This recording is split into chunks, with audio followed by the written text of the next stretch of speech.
We have had some news in the past couple of days on new rides, or not new rides, but new drivers and new rides for the Daytona 500. They are going to attempt to qualify in the Daytona 500. They're not guaranteed a spot, but they're going to attempt to qualify, and it's early in their Cup Series career.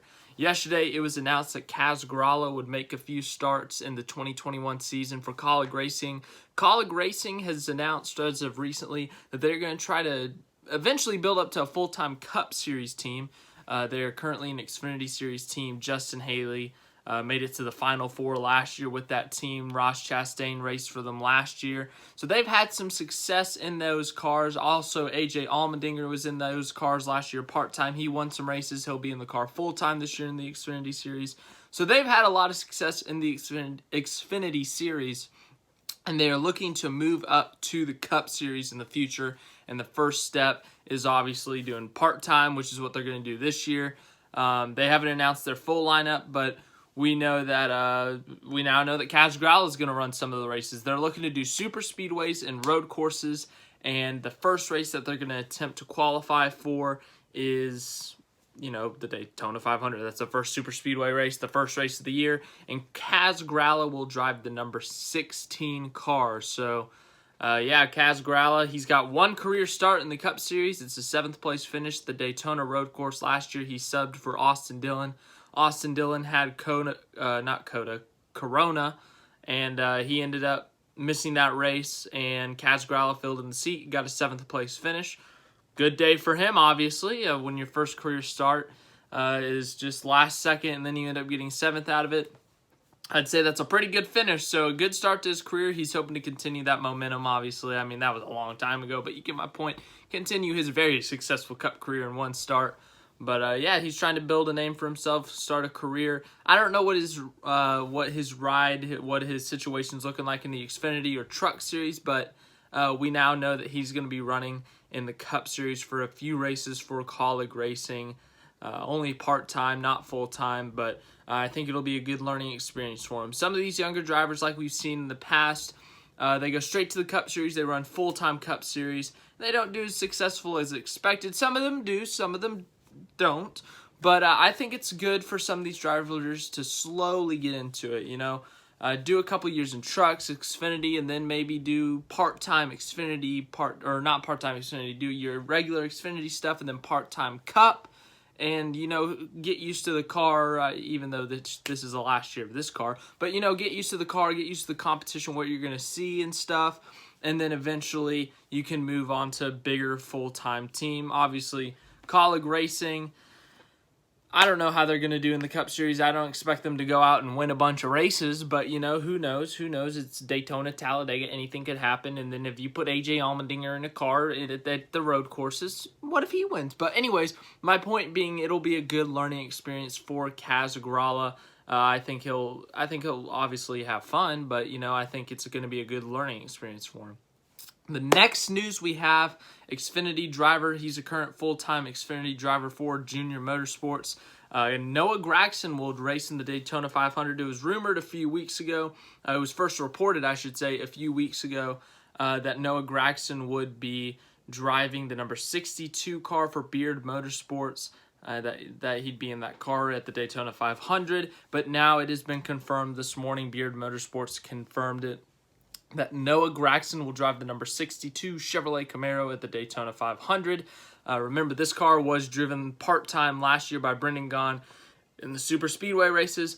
That's about the only time they've ran races out of what I know, because Brendan Gaughan's he likes the super speedway races. We saw him get top 10s at the Daytona 500 last year. We've seen him get top 10s at Daytona, Talladega. Remember, he was going for the lead at Talladega in the fall of 2019 when he got in a wreck and he flipped and landed it. But, you know, so those cars, they may not be the greatest cars on the regular mile and a halves, on the road courses, on the short tracks, but super speedways, that 62 car is actually kind of fast. And when you put the right guy behind the wheel, who knows what could happen. We saw Brendan Gaughan do pretty good in that car. We saw him get to the lead at Talladega. We saw him get some top 10s, top 5s maybe. I don't remember if he got a top 5, but I'm just saying, I don't know. I just really like Brendan Gaughan, not gone yet. But Noah Gragson, this is, once again, just like what I said with Gragson, I think this is a good move for him because he's had a couple years in trucks, Xfinity, He had a couple Xfinity wins last year. He's gonna look to make the championship for the first time in his career this year. He's gonna look to win a bunch more races because right now the favorites for the title I would say are him, AJ Allmendinger, and Austin Cindric, the defending champ. I think those are three of the guys, and then obviously Justin Haley I think is another. But I think Noah Gragson on the Xfinity side of things is going to be going for a championship. But when you look at Cup, his future Cup career, he was rumored to, or not rumored, but people were speculating that he would take over the 48 for Jimmy Johnson. But obviously that didn't happen, and I didn't think it was going to happen. But, to run, just like what I said with Gralla, to run some part-time races I think is good for him. Because you're not, just if you do a full-time Cup and full-time Xfinity, it's kind of distracting. It's like you got to focus on both. And, you're competing for a championship in the Xfinity Series, but you're also focusing on a full-time Cup ride. So I think it's good that I don't know how many races he will run for the 62 team. I don't know if he'll just do super speedways or if they'll maybe do select races. But, just to kind of focus on winning the Xfinity Championship, but then also get some experience in the Cup Series. And then also another example of that is Austin Cindric. Austin Cindric's going to be looking for his second Xfinity Championship this year, and he's also going to run a couple Cup races for Team Penske.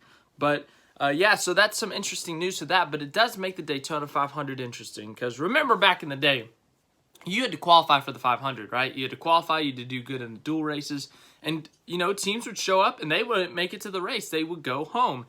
It's going to be that again. We haven't seen that in a while. The Cup field used to be 43 cars, and they shrunk it down to 40. And, we normally just get the 40 that showed up, so no interest in the qualifying. But this year, qualifying, one of the 8 races that's going to have qualifying this year, the Daytona 500, it's going to be interesting, and it's going to be important because 44 to 45 cars will be at Daytona.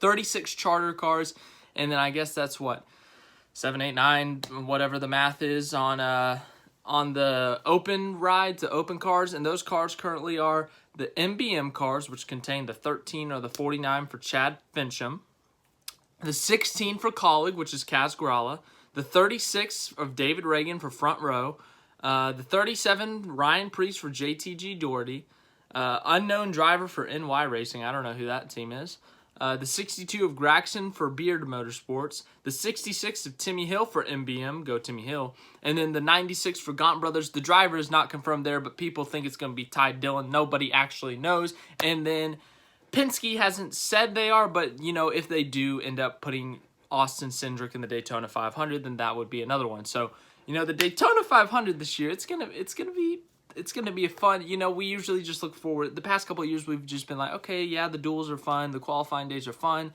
but the race is what we look forward to, as always, as expected. But there used to be some fun behind the qualifying, the duels. They used to be fun. They used to be so much was on the line and stuff.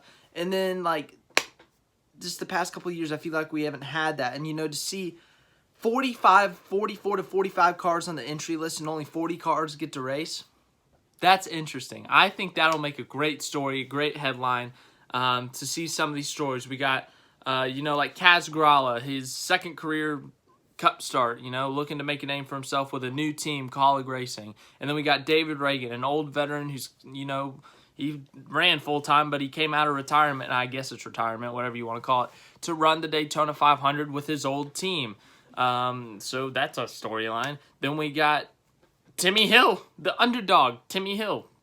I don't think I need to explain that. And then we got the young guy, Noah Gragson, filling in an older guy's ride, trying to fill that in, trying to go off and, not gone yet. I don't know. But I'm just trying to tell you, you guys get what I'm saying. But anyways, another interesting thing I found is that Noah Gragson said that Brendan Gaughan called him around Thanksgiving to ask if he wanted to race for the team, because I think Brendan Gaughan's the owner of the team. Correct me if I'm wrong, but I know I think he owns the sponsor, which is South Point, maybe. I'm not 100% sure. Once again, check me on that, but yeah, Noah Gragson said that Brendan Gaughan called him around Thanksgiving to ask him if he wanted to race in the Daytona 500 for his team. He said that, yeah, I'll do it, but Gragson also said that Brendan Gaughan's first choice to drive that car was Jimmy Johnson, and Jimmy Johnson declined. Jimmy Johnson, obviously, more focused on the IndyCar side of things now because, he's got a, 13, 14 race contract with Chip Ganassi Racing. He's going to run the road courses there at Indianapolis road course. all those road courses out there. But I thought that was interesting that, you know, Brendan Gaughan wanted Jimmy Johnson to drive his car, and then it didn't work out because Johnson declined. Most likely said, hey, thanks for the offer, but I'm focusing on IndyCar right now.